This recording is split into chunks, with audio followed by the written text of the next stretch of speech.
बिस्मिल्लाहिर्रहमानिर्रहीम। अस्सलामुअलैकुम। मैं हूं आपका भाई अब्बास हमदानी।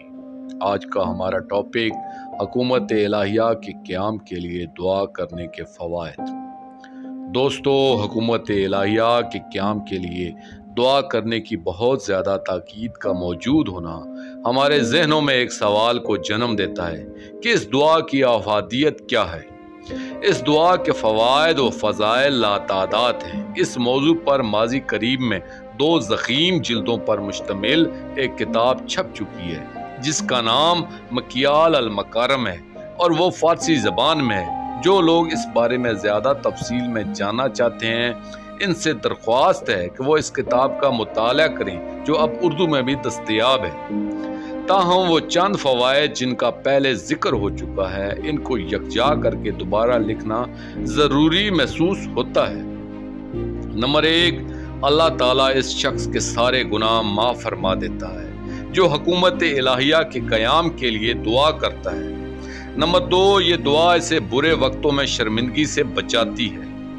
नंबर 3, ये दुआ इंसान को मादी व रूहानी कहत के दिनों में महफूज रखती है। नंबर 4, ये दुआ करने वालों को अल्लाह ताला ताकत देगा और अमन व आफियत की बरकत से नवाजेगा। नंबर 5, ये दुआ करने वालों को इस दुनिया और अगली दुनिया दोनों में अजर अजीम दिया जाएगा।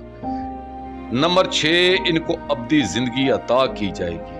नंबर 7, वो ज़मीन के वारिस करार दिए जाएंगी और हमेशा के लिए इसमें सकूनत पज़ीर रहेंगे।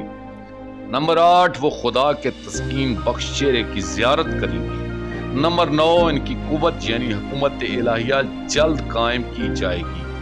नंबर 10, इनको एक न ख़त्म होने वाली खुशी व मुसरत हासिल होगी।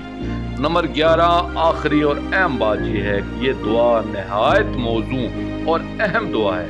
अगर ये दुआ पूरी हो जाती है तो कायनात का सारा निज़ाम पाक और खालस हो जाएगा और सारी दुनिया अमन और खुशहाली का गहवारा बन जाएगी। आमीन। दोस्तों, आखिर में शुक्रिया अदा करूँगा अपने मुर्शिद करीम सैयद मोहम्मद जाफर अल ज़मान नकवी अल बुखारी सरकार दामिज़िल्लाहु ताला का। ये मजमून मैंने उनकी किताब मऊद और रुसल से पेश किया है। और अब आखिर में अपने पाक शहंशाह की बारगाह में दुआ करेंगे।